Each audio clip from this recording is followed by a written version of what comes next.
विद्यार्थी मित्रो, आज आपण पेपर थर्ड मध्ये दुसरा टॉपिक अभ्यासणार आहोत. दुसऱ्या टॉपिकचं नाव आहे कृषी विपणन. यालाच आपण ऍग्रिकल्चरल मार्केटिंग असं म्हणतो.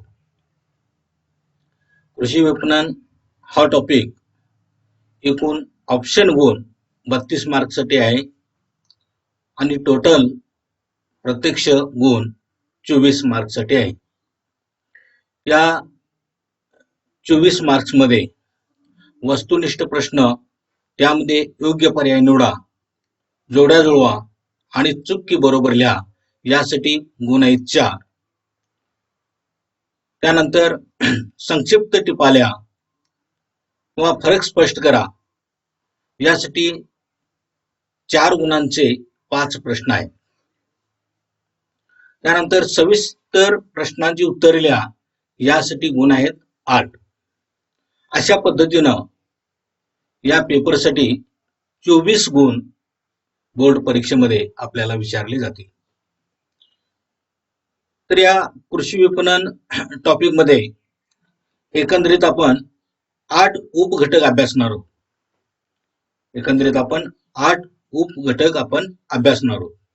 यामध्ये पहिला उपघटक आहे कृषी विपणन, अर्थ, व्याख्या आणि महत्व. Meaning, definition and importance of agricultural marketing. Number 2 चा उपघटक आहे कृषी विपणनाची रचना. त्यामध्ये प्रकार, पद्धती व विपणनातील मध्यस्थ, structure of agricultural marketing system and methods and agencies. Number 3 चा उपघटक आहे कृषी माल किंमत विषयक धोरण, ऍग्रिकल्चरल प्राइस पॉलिसी.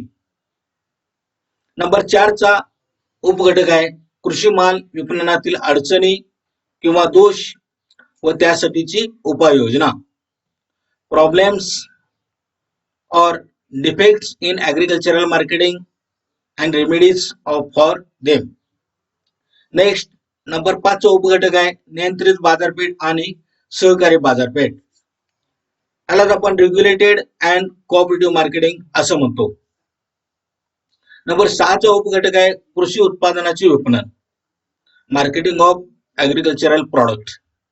नंबर 7 चा उपघटक आहे कृषीवर आधारित उत्पादनाचे विपणन, marketing of agro based product. आणि नंबर 8 चा उपघटक आहे फरक स्पष्ट करा. यामध्ये कृषी मालाचा किरकोळ व घाऊक बाजार, difference between retail and wholesale market for agricultural products. Number 2 त्यामध्ये ग्रामीण व फिरता व्यापारी, यामध्ये traveller merchant and rural merchant. त्यानंतर तिसरा फरक आहे कच्चा आडत्या व पक्का आडत्या, कच्चा अँड पक्का अर्हतेज. नेक्स्ट लिलाव व नमुना पद्धत, ऍक्शन अँड सॅम्पलिंग सिस्टम. आणि शेवटचा फरक आहे नियंत्रित व अनियंत्रित बाजारपेठ, त्यालाच कंट्रोल्ड अँड कंट्रोल मार्केट असं आपण म्हणतो. आणि शेवटचा भाग आहे नियंत्रित व सहकारी बाजारपेठ, कंट्रोल्ड अँड कोऑपरेटिव्ह मार्केट. मित्रो, आपण कृषी विपणन या भागाविषयी थोडीशी प्रस्तावना बघू, थोडीशी आपण इंट्रोडक्शन बघू. तर भारत हा कृषी प्रधान देश आहे. भारतातील जवळजवळ 70% लोकसंख्या ही शेती आणि शेतीवर आधारित उद्योग व्यवसायावर आपला उदरनिर्वाह चालवत असते. म्हणजेच जवळजवळ 70% लोक प्रत्यक्ष आणि अप्रत्यक्षपणे या शेतीवर अवलंबून आहेत. ग्रामीण भागात राहणाऱ्या लोकांचा उदरनिर्वाहाचा प्रश्न हा शेतीवर अवलंबून आहे. ग्रामीण भागाचा विकास करणे म्हणजे शेतीचा विकास करणे होय. आपल्या देशाची अर्थव्यवस्था जर आपल्याला मजबूत करावयाची असेल तर शेती विकासाशिवाय आपल्याला पर्याय नाही. ग्रामीण भागाचा विकास करण्याशिवाय आपल्याला पर्याय नाही. म्हणून देशाचा विकास करण्याच्या दृष्टिकोनातून ग्रामीण भागाचा म्हणजेच ग्रामीण भागातील शेतीचा विकास करणं आपल्याला गरजेचं आहे. आणि ग्रामीण भागातील शेतीचा विकास करणं म्हणजेच शेतीच्या उत्पादनाला चांगल्या प्रकारची किंमत प्राप्त करून देणं होय. आता ही चांगल्या प्रकारची किंमत जर शेतीमालाला प्राप्त करून द्यावायची असेल तर जे शेती उत्पादन आहे किंवा शेतीशी निगडीत अशा प्रकारचे उद्योग व्यवसाय जे आहेत त्यामधून येणारं जे उत्पादन आहे या उत्पादनाला किंमत प्राप्त करून दिली पाहिजे. त्यासाठी म्हणून त्याचं विपणन चांगल्या पद्धतीनं झालं पाहिजे.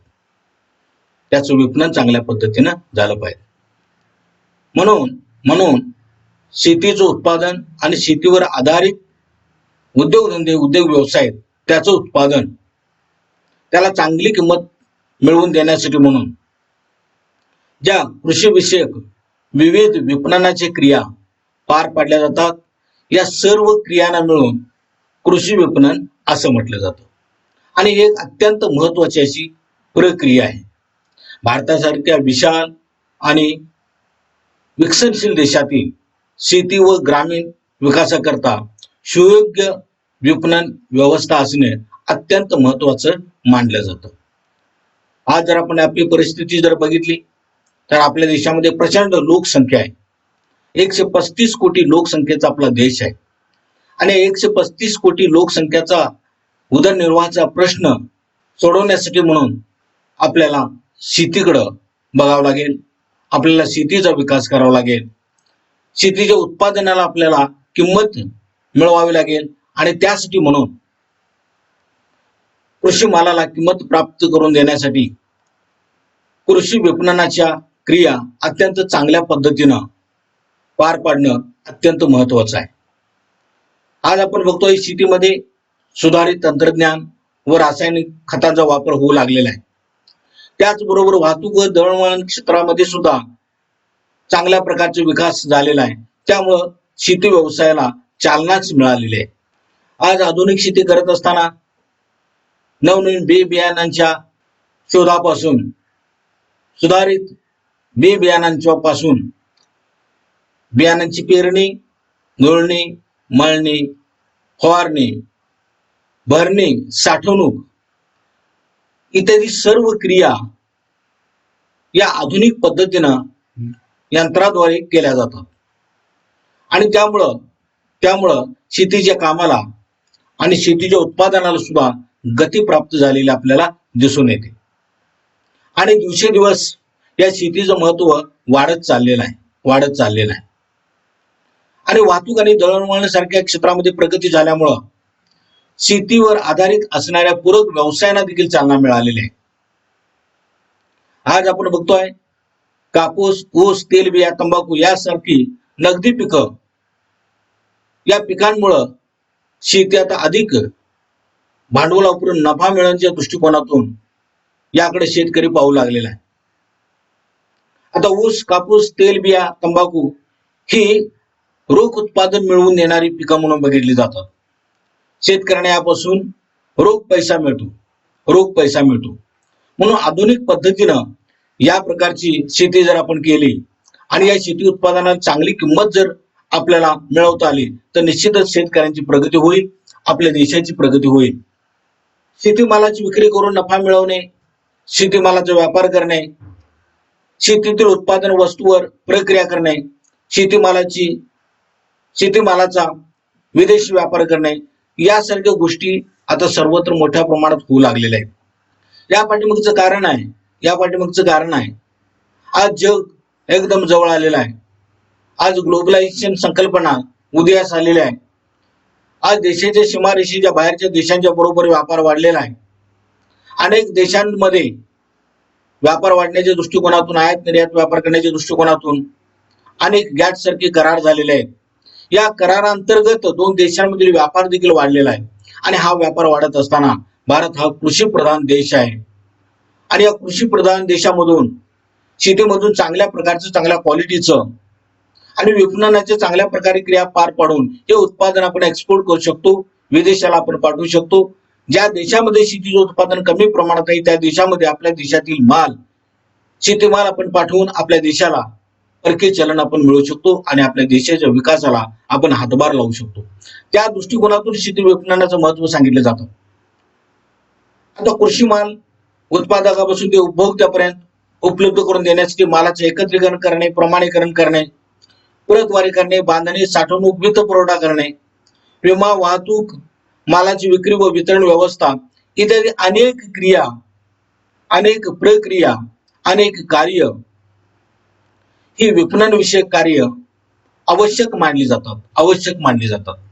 कृषी विपणनातल्या या कार्यामुळे व प्रवाहामुळे भारतातील बाजारपेठेची वाढ व विकास घडून आपल्याला दिसून येतो आहे. म्हणून या ठिकाणी कृषी विपणनाचं महत्व सांगितलं जातं आणि यासाठी म्हणून आपण कृषी विपणनाचा सखोल अभ्यास आपण करणार आहोत.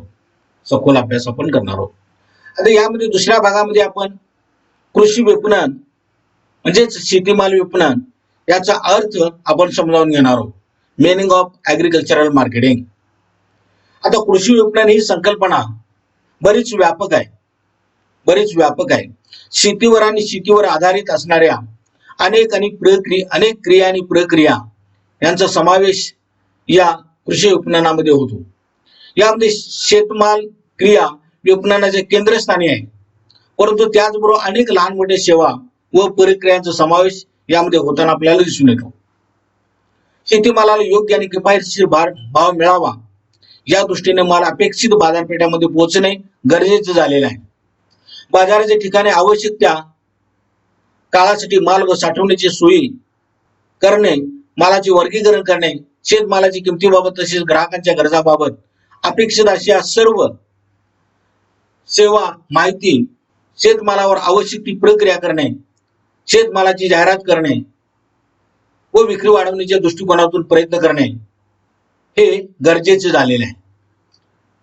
गरज पडल्यास शेतीमालाच्या चांगल्या उत्पादनासाठी आणि विपणनासाठी पत पुरवठ्याची सोय सुद्धा करणं इथं महत्वाचं आहे. अशा अनेक प्रकारच्या क्रियांचा आणि प्रक्रियांचा समावेश या कृषी विपणनामध्ये झालेला आपल्याला दिसून येतो. आता कृषी विपणनाविषयी याचा अर्थ समजावून घेतल्यानंतर आपण कृषी विपणनाची व्याख्या बघणार आहोत. डेफिनेशन ऑफ ऍग्रिकल्चरल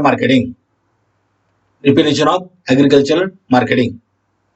तर पहिली व्याख्या आपण बघणार आहोत. शेतकऱ्याने उत्पादित केलेल्या शेतमालाचे व कच्च्या मालाचे एकत्रीकरण करून त्याच्या वाहतुकीची व साठवणुकीची योग्य व्यवस्था करणे आणि बाजारपेठेतील परिस्थिती विचारात घेऊन योग्य माल ग्राहकांच्या पर्यंत पोहोचवण्याची प्रणाली म्हणजे शेतीमालाची विपणन पद्धत होय, किंवा यालाच आपण कृषी विपणन असं म्हणतो.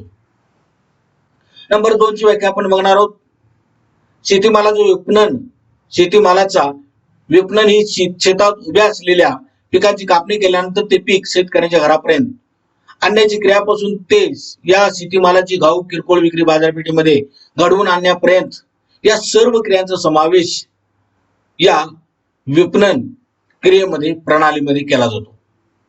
नेक्स्ट नंबर 3 ची व्याख्या आपण बघणार आहोत. शेतमाल उत्पादकापासून ते उपभोक्त्यापर्यंत शेतमालाचा प्रवाह कार्यान्वित व्हावा यासाठी कराव्या लागणाऱ्या सर्व क्रियांना शेतमालाची विपणन क्रिया असं म्हटलं जातं. आता हे तिन्ही व्याख्या बघितल्यानंतर, तिन्ही व्याख्यांचा अभ्यास केल्यानंतर एक गोष्ट आपल्याला या ठिकाणी दिसून येते की जो शेतकऱ्याने उत्पादित केलेला शेतीमाल आहे, हा शेतीमाल त्याच्यावर योग्य त्या क्रिया आणि प्रक्रिया करून तो माल विकण्यायोग्य करून बाजारपेठेमध्ये आणला जातो आणि बाजारपेठेमध्ये त्याला चांगल्या प्रकारचा भाव मिळावा, चांगल्या प्रकारची किंमत मिळावी म्हणून त्याच्यावर विपणन क्रिया करणं गरजेचं आहे. आता या विपणन क्रियामध्ये मालाचे एकत्रीकरण करणं असो, मालाची साठवणूक करणं असो, मालाची बांधणी करणं असो, मालाचा लेबल लावणे असो, मालाची जाहिरात करणे, मालाची वाहतूक करणे, त्याचबरोबर मालावर इन्शुरन्स उतरवणे आणि तो माल ग्राहकांच्या हातात पडेपर्यंत अनेक प्रकारचे सेवा प्रदान करणे या सर्व क्रियांचा समावेश या विपणनामध्ये केलेला आपल्याला दिसून येतो. किंवा दुसऱ्या व्याख्यामध्ये असं म्हटलेलं आहे की शेतामध्ये उभ्या असलेल्या पिकांची कापणी केल्यानंतर हे पीक शेतकऱ्यांच्या घरापर्यंत आणण्याच्या क्रियापासून ते शेतीमालाची घाऊक किरकोळ बाजारपेठेमध्ये विक्री घडवून आणण्यापर्यंत ज्या सर्व क्रिया केल्या जातात या सर्व प्रकारच्या क्रियांच्या प्रणालीला कृषी विपणन असं म्हटलं जातं. कृषी विपणन असं म्हटलं जातं. म्हणजे शेतकऱ्यांच्या पिकामध्ये जे उत्पादन येत आहे ते उत्पादन एकत्रीकरण करणं, त्याची साठवणूक करणं आणि त्याचबरोबर त्याचं प्रमाणीकरण आणि प्रतवारी करणं, त्याची बांधणी करणं, त्याची वाहतूक करणं, त्या मालावर विमा उतरवणं, त्या मालावर योग्य तो लेबल लावणं, या सर्व प्रकारची क्रिया विपणन क्रिया आहेत. आणि या विपणन क्रिया यासाठी आवश्यक आहेत की त्या मालाला योग्य तो दर मिळावा, तो माल सुरक्षित राहावा, तो माल सुरक्षित बाजारपेठेमध्ये जावा, त्या मालाचं कोणत्याही प्रकारचं नुकसान होऊ नये. कारण बऱ्याच अंशी शेतीमाल हा भाजीपाला, फुले, फळे इत्यादी जो माल आहे तो नाशवंत माल आहे. म्हणून या मालाचं संग्रहित योग्य पद्धतीने झालं, या मालाचं पॅकिंग योग्य पद्धतीने झालं आणि त्यानुसार तो माल जर बाजारपेठेमध्ये आला तरच त्या मालाला योग्य तो भाव मिळतो, म्हणजे शेतकऱ्यांना चांगल्या प्रकारचा मोबदला मिळतो. म्हणून अशा प्रकारे शेतीमालाचं विपणन योग्य पद्धतीने झालं पाहिजे तरच त्या शेतीमालाला योग्य भाव मिळतो. म्हणून कृषी विपणन या व्याख्याला इथं महत्व असताना दिसून येतं. आणि या व्याख्यामध्ये हे स्पष्ट केलेलं आहे की कृषी विपणनाच्या सर्व क्रिया या योग्य पद्धतीने चांगल्या पद्धतीने जर पार पाडल्या जात असतील तर कृषी मालाला चांगल्या प्रकारचा दर येऊ शकतो, चांगल्या प्रकारची किंमत येऊ शकते.